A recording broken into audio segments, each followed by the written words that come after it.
Hello friends, welcome back to my another video. তোমরা সকলে কেমন আছো?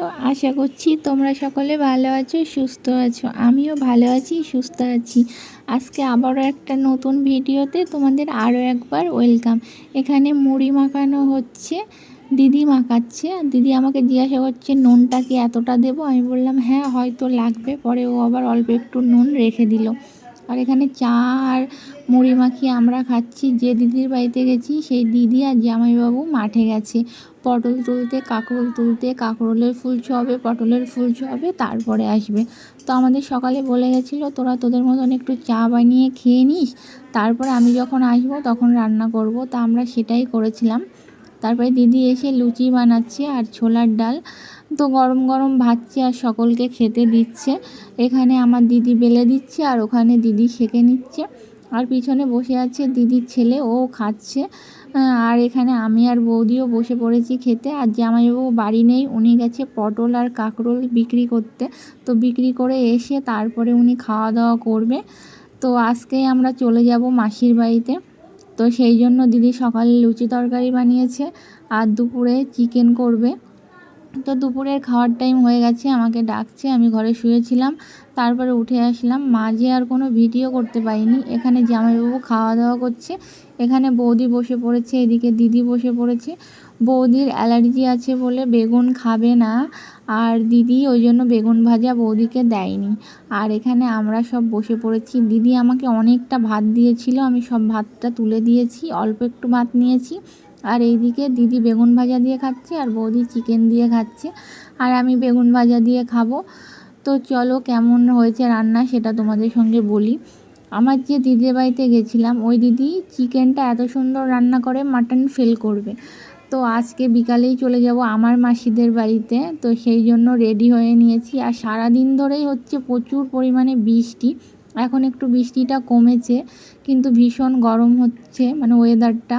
এখানে দিদি রেডি হচ্ছে, বৌদি ওখানে সব ব্যাগগুলো নিয়ে বেরিয়ে গেছে। এবার আমরাও চলে যাব। তো চলো রাস্তায় উঠি, উঠে তারপর তোমাদের সঙ্গে কথা বলছি। আর এখানে পেছনে বৌদি পুরো রেডি। আর এই যে দিদির বাড়ির সামনে রাস্তা, ওখানে দিদি দাঁড়িয়ে আছে, যে দিদিদের বাড়িতে গেছিলাম ওই দিদি।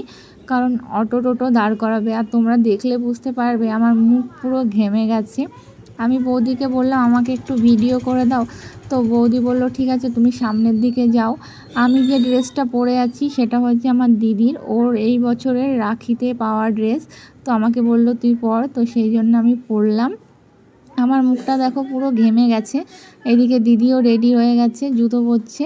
আর কি কি ঘরে রাখলো কি রাখলো না সেগুলো গুছিয়ে নিয়ে চলে আসলো। আমরা অটোতে উঠবো, তখন হচ্ছে ঝমঝমিয়ে বৃষ্টি। বৃষ্টির মধ্যে ভিজতে ভিজতে এসে অটোতে উঠলাম। আর এই যে আমার সামনে বৌদি আছে, আর একেবারে ড্রাইভারের সামনের দিকে দিদি বসেছে। তো আমরা চলে এসেছি প্রথমে হেলেঞ্চা এসে দিদি একটু মিষ্টি কিনে নিল, আর বৌদি আমার পাশে দাঁড়িয়ে আছে। তো এবার আমরা আমার মাসিদের বাড়িতে যাব। তো মাসিদের বাড়িতে যাই, তারপরে আবার তোমাদের সঙ্গে কথা বলছি। দেখো ছাতা নিয়ে মাসিদের বাড়ি যাচ্ছি, আবার রাতও হয়ে গেছে, চারিদিকে অন্ধকার। দিদি মিষ্টি নিয়ে ঘরে উঠে গেল। আর ওই যে কাকুর পা কেটে গেছে, পায়ে 13টা মতন সেলাই পড়েছে। আমি আসিনি দেখতে, আমি আজকেই আসলাম। কাকুকেও দেখা হয়ে যাবে আর মাসির বাড়িও ঘোরা হয়ে যাবে। তো ভালো মন্দ জিজ্ঞাসা করছি। আর আমার দিদিমা চলে গেল ওই দিকটাতে। দিদিমা আর দাদু এসছে মাসি বাড়িতে আজকে কয়দিন আগে। তো ওই জন্য মামাদের বাড়িতে যখন গেছিলাম দাদু দিদার সঙ্গে দেখা হয়নি। সন্ধ্যাবেলা মাসি সন্ধ্যা দিচ্ছে, কারণ আমরা সন্ধ্যার দিকে পৌঁছেছি। আর এখানে দাদু আর ভাই টিভি দেখছে। তারপর এখানে আমরা পান খাচ্ছিলাম। দাদু তাকাও।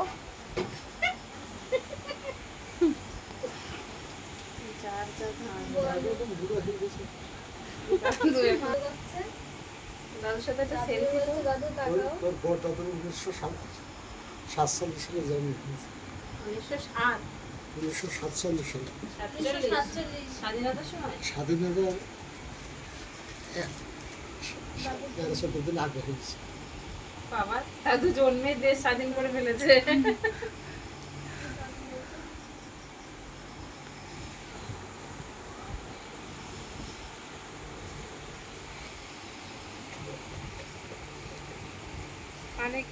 আমরা অনেক গল্প করে রাত্রে খেতে বসে গেছি। সকলে রুটি খাবে আর আমি ভাত খাবো, কারণ আমার রুটিটা একদম ভালো লাগে না। তো চলো ভিডিওটা এখানেই শেষ করছি। ভালো লাগলে লাইক কমেন্ট শেয়ার করো।